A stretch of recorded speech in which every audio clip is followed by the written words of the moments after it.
Well, let's just start with the Niners having the football, Joe. Yeah. Who do you think has a chance to have a big day? Who do you not think? What's going on?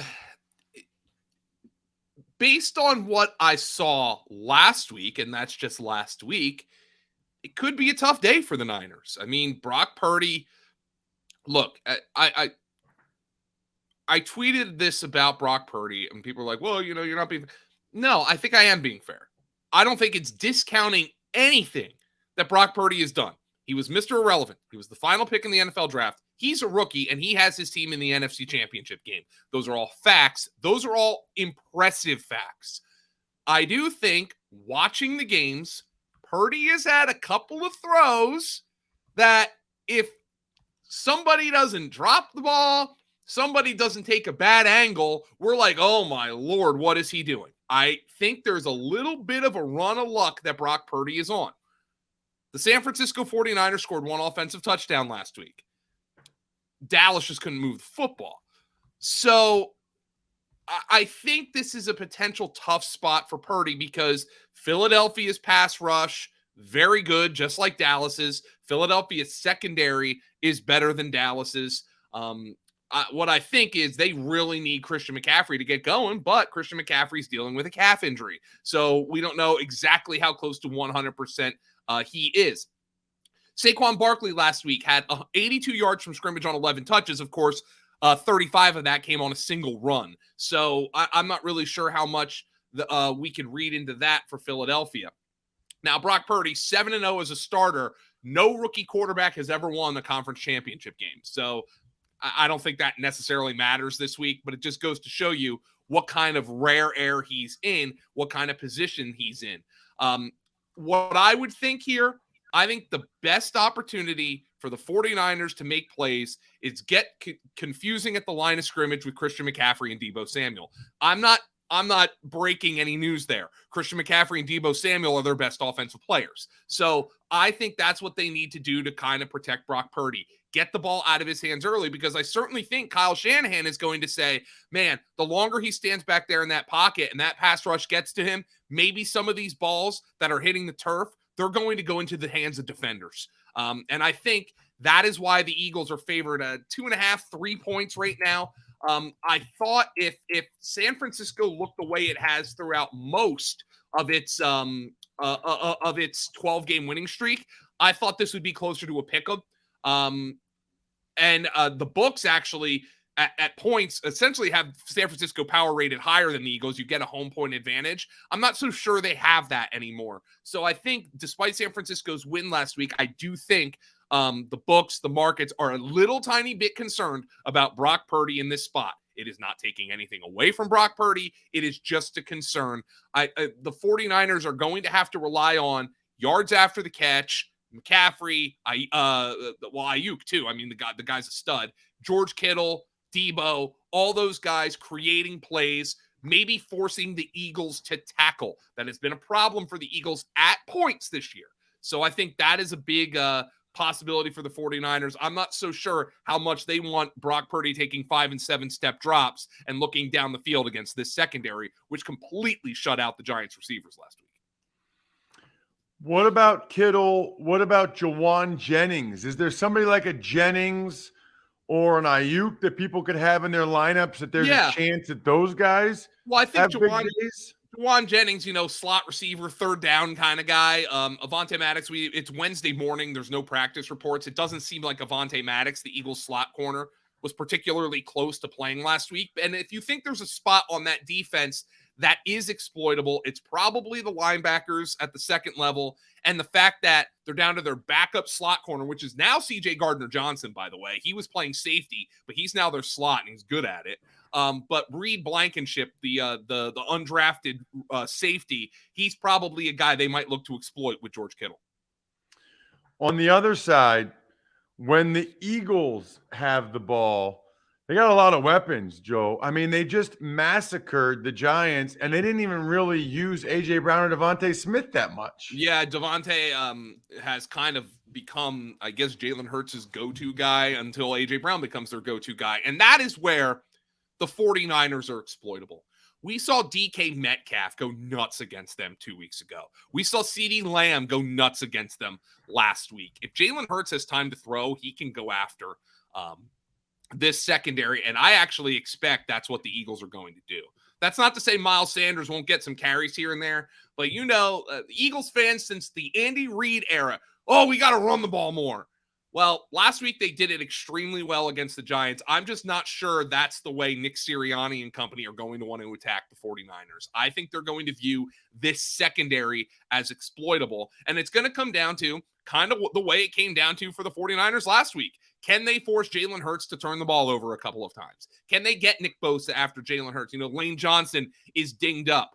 Nick Bosa that's going to be a battle. Lane Johnson made it through last week with the groin injury. But Jordan Mailata is a really good left tackle. He's beatable. So I think that's where the 49ers are going to try to win the game. I mean, that's how they've done it this year. Get the pass rush going, force some turnovers. Not exactly sure.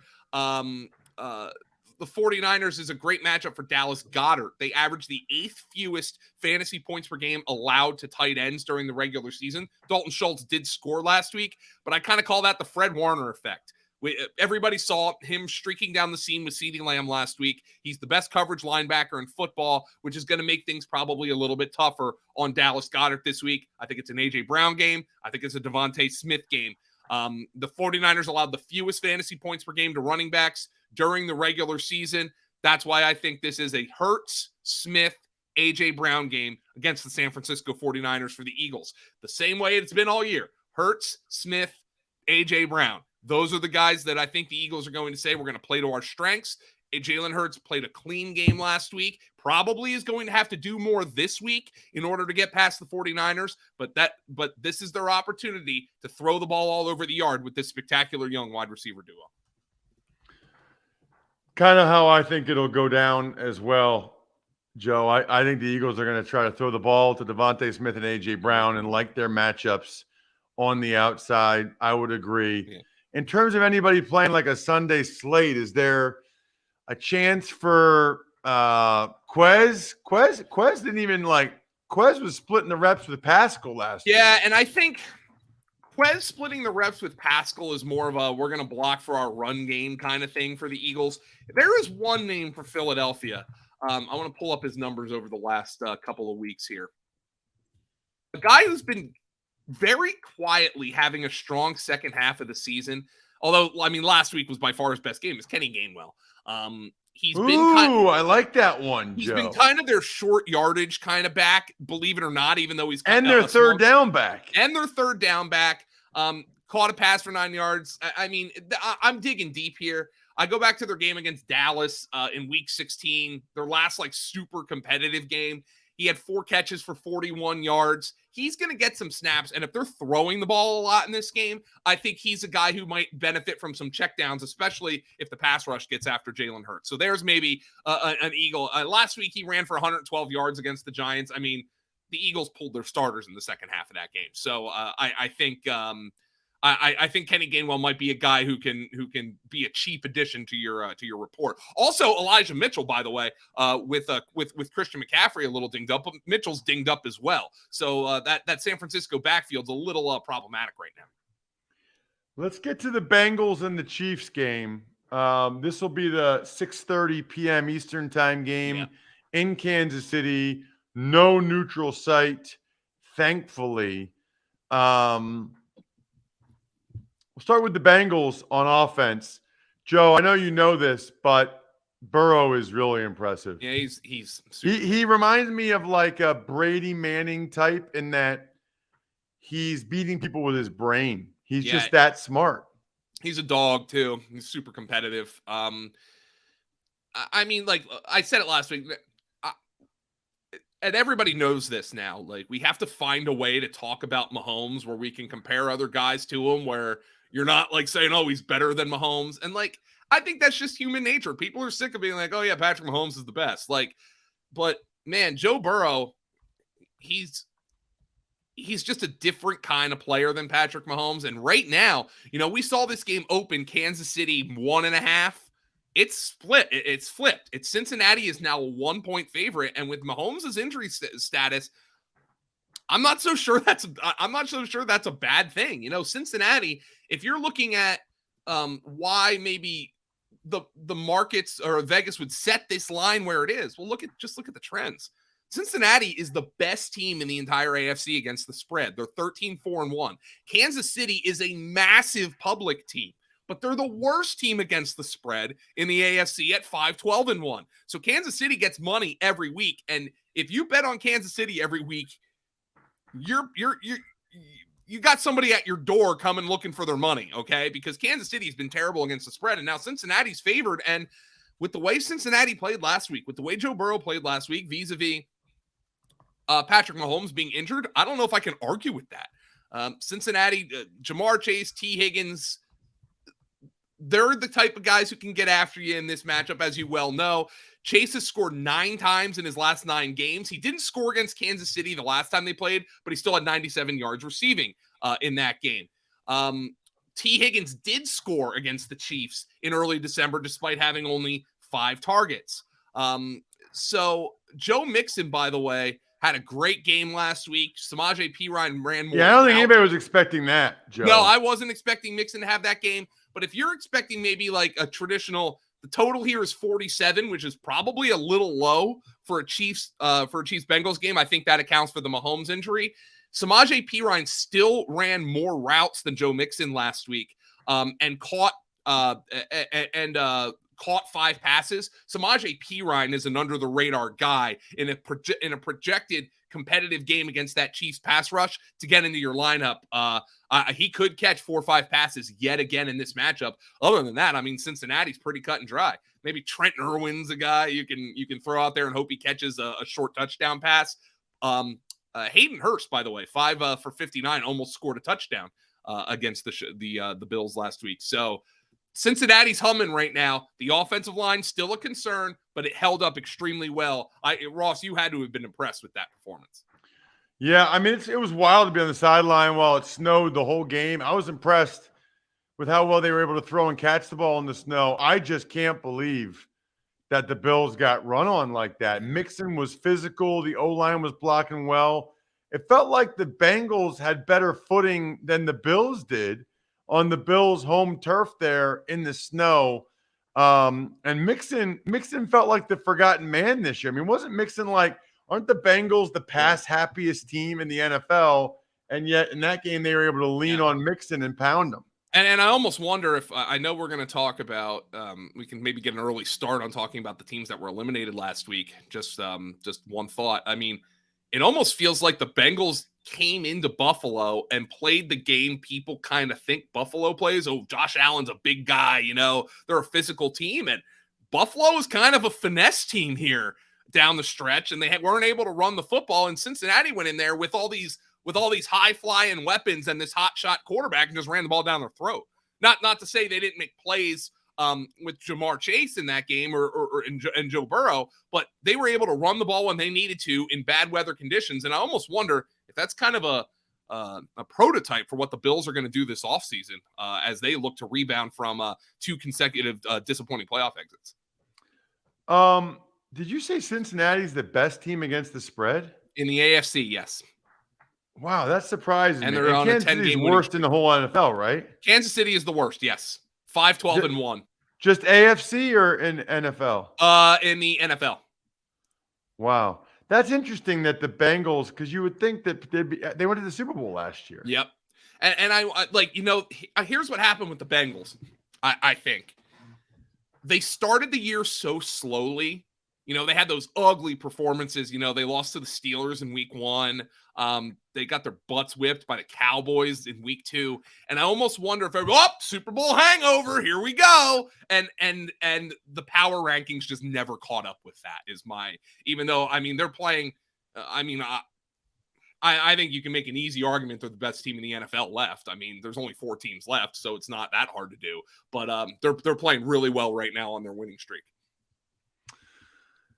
Let's talk about when the Chiefs have the ball. Before we do that, Joe, I did want to mention we're 3 weeks away from Valentine's Day.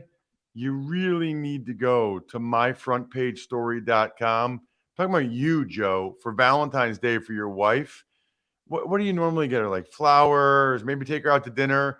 She would be so happy, so impressed if you did something a little bit different this year and got a story written all about her. You're the famous Joe Dolan. You're on the radio. You're on all these shows. How about putting her on the front page of a newspaper story? It's written all about her, all the quotes about how much you appreciate everything she does for you. I'm just telling you, she will cry. You will win. myfrontpagestory.com. myfrontpagestory.com. What's the front page of Monday's story, Joe, as it relates to the Chiefs offense? Front page, back page, middle page. It's the Patrick Mahomes injury. Probably a high ankle sprain. I mean, I think that's what they're saying. Probably a multi-week absence if this is during the regular season, at least 1 week. But with the birth of the Super Bowl on the line, as impressive as he was last week, I don't think the Chiefs want to throw Chad Henne out there.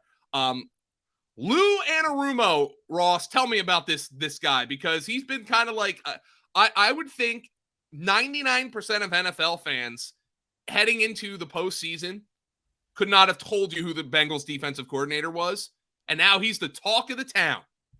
What is this guy doing so special that he has just made guys like Josh Allen just look completely foolish here the last number of weeks? Yeah, he's good. I mean, the thing is, they don't have like Hall of Fame players or even really all pro players. They just have a bunch of good players. Yep.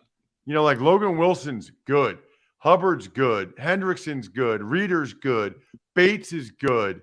I mean, they just have, and I can't believe the guy doesn't have one interview. Not one. Pretty wild. You look at some of the people getting interviewed, like the Colts have interviewed everybody other than Louis Anarumo. I don't get it.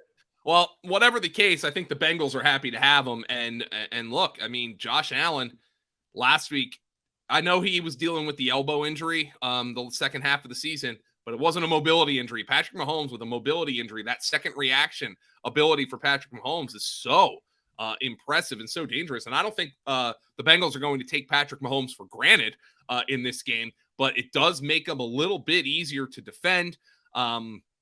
Travis Kelce, of course, he didn't score in any of his final 6 regular season games, and then he catches 14 passes and scores 2 touchdowns in the playoff opener. The Bengals, kind of a mediocre matchup for tight ends. Kadarius Toney has kind of become, even in a part-time role, the most important receiver for the Kansas City Chiefs. And I think one of the big reasons, and look, Mahomes is almost certainly going to win the MVP. And I think one of the big reasons a lot of people are going to view that as the case is look at his receiving core. I mean, yeah, Travis Kelce's a Hall of Famer, but his best receiver is Kadarius Toney. Kadarius Toney caught 5 passes last week. He played 29% of the offensive snaps against the Jaguars. He is a part-time player, and he's out-producing basically everybody else at this receiving position. Juju Smith-Schuster has posted 4 fewer targets, 3 or fewer catches, 38 or fewer receiving yards in 7 of his last 9 games. I mean, he's completely disintegrated in this offense.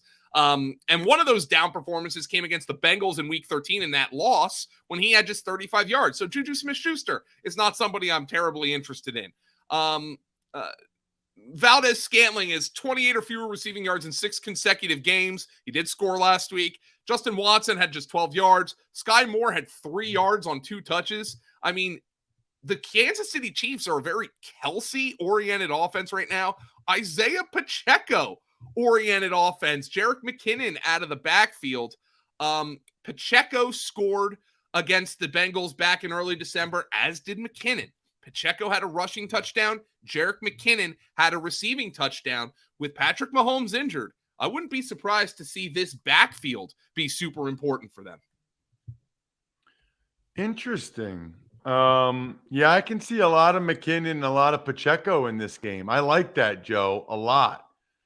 I think Anarumo's going to try and take away the quick, easy passes to try to force Mahomes to hold on to the ball and see, the longer he holds it, the more he might have to move, which is what they want him to do, I think, which is usually Exactly. the opposite of what you No, want. you definitely don't want him to move, but I think the Bengals do. Might not be able to plan as much. That's going to be the most fascinating chess match, because this is when you look at this roster the way I've just been showing you, and you're like, man, they really don't have all that. They're extremely well coached. They have the best quarterback in the NFL, and they have a Hall of Fame tight end. Okay, so those are 3 big advantages. But outside of that, you're like, geez, Jerick McKinnon's their best offensive player. Speaks to how well coached this team is.